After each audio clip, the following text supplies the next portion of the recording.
इन्होंने बताया कि हम गोल्ड में इन्वेस्ट करते हैं, तो मेरा यही तरीका है कि मेरी जो भी सैलरी आती है मैं गोल्ड में ही इन्वेस्ट करती हूँ, बिकॉज आई बिलीव कि गोल्ड का रेट कभी कम नहीं होता है, हमेशा बढ़ता रहता है। And sometimes I also plan to invest in mutual funds, लेकिन मैं हमेशा कंफ्यूज रहती हूँ कि अगर ये प्राइस कभी डाउन हो गया तो मेरा लॉस हो जाएगा। So I am a bit confuse. So which is as per you, आप क्या गाइड करेंगे कि गोल्ड इज मच बेटर और mutual fund is much better? मतलब एक कॉम्बिनेशन होना चाहिए। क्या कहना चाहेंगे आप? I think it is very important कि आप बराबर जो टर्म बोलते हैं हम लोग एडवाइजर, एसेट एलोकेशन ठीक से करें। दैट यू मेक श्योर कि जो एसेट आपको कौन सी कैटेगरी में सूट करता है, जो रिक्वायरमेंट के को मान्य रखते हुए वही एसेट क्लास में आप इन्वेस्ट करें। अगर आप पिछला ट्रैक रिकॉर्ड जैसे बताया कि इक्विटी मार्केट में अगर लॉन्ग टर्म देखें तो 15-17% पर एनम रिटर्न आया है।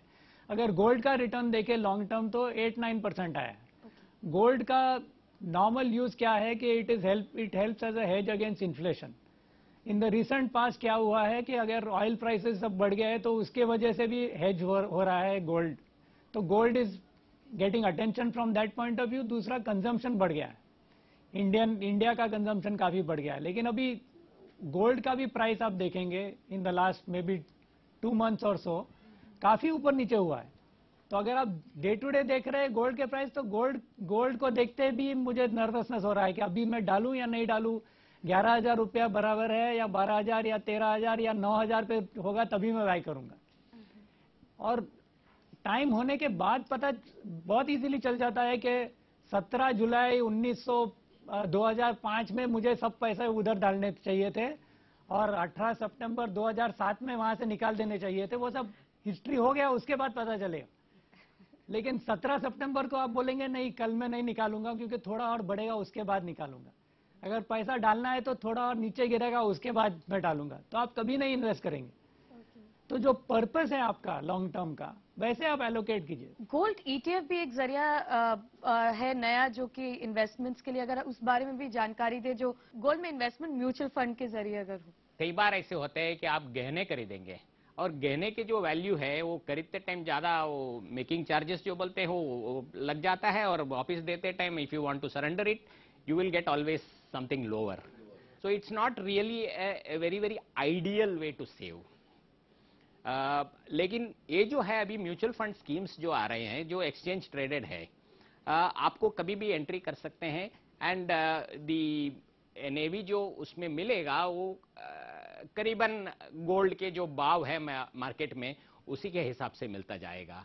So you can hold those papers. आपको आप 10,000 के गोल्ड खरीद लिए ईटीएफ, तो आपको 10,000 रुपये के तो उन गोल्ड में जो अप्रिसिएशन मिलेगा वो पेपर में मिलते जाएगा। That fund will give you, because the fund is going to invest into gold in various forms. लेते हैं अगला सवाल। Everyone says we need to invest in mutual fund, but no one gives capital guarantee in mutual fund. So is it not advisable to go via insurance plans which invest in ULIPs, some kind of in market link plans where we get a good return and we also have a capital guarantee in that? ये शुरू से एक problem रही है कि ULIPs को एक as an investment product समझा जा रहा है, हालांकि वो एक इंश्योरेंस प्रोडक्ट है। क्या सलाह देंगे लवई आप इन्हें? I think insurance first. आपका जो इंश्योरेंस का फोकस है, यू मस्ट चेक के what is the amount of insurance cover that I need. Okay, somebody was asking, we asked the audience how many of you investing from a tax point of view, and I think that is simply a wrong way to start your investment philosophy, because आप बोलेंगे कि 10,000 रुपया है मुझे invest करना है to save tax and therefore I will buy an insurance policy. और because the last 5 साल में market has done very well, सब लोग ने यूलिप का जरिया अपनाया है टू इन्वेस्ट। तो यूलिप में आपके जो पैसे जा रहे हैं उसमें there is a cost that you are paying.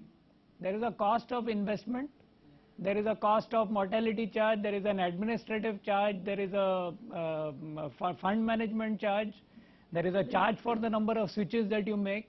So it's not that that product is not good, but you cannot compare a ULIP with a mutual fund investment. The investment avenue is quite different.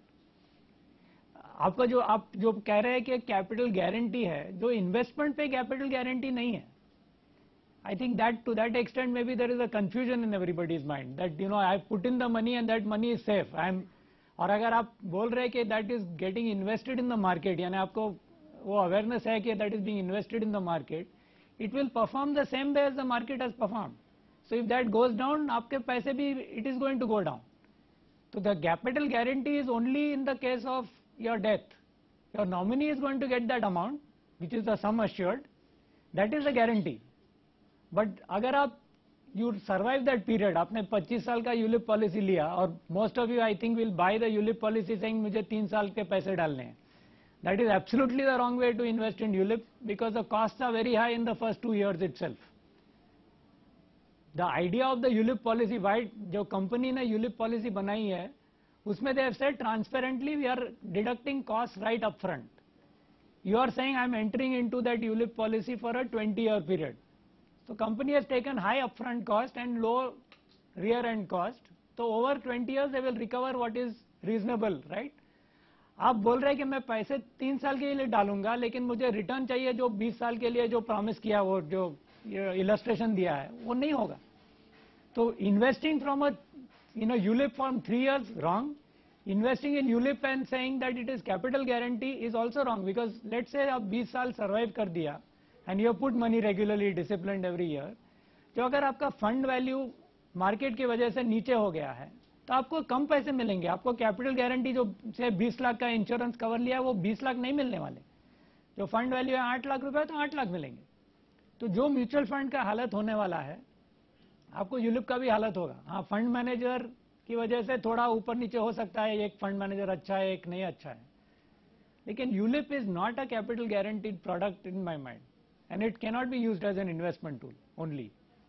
आज के लिए बस इतना ही. अगले हफ्ते दोबारा बातचीत जारी रखेंगे WNS ग्लोबल सर्विसेज के एम्प्लॉयज के साथ. हमारे मेहमान भी मौजूद रहेंगे. देखते रहिए CNBC आवाज. नमस्कार.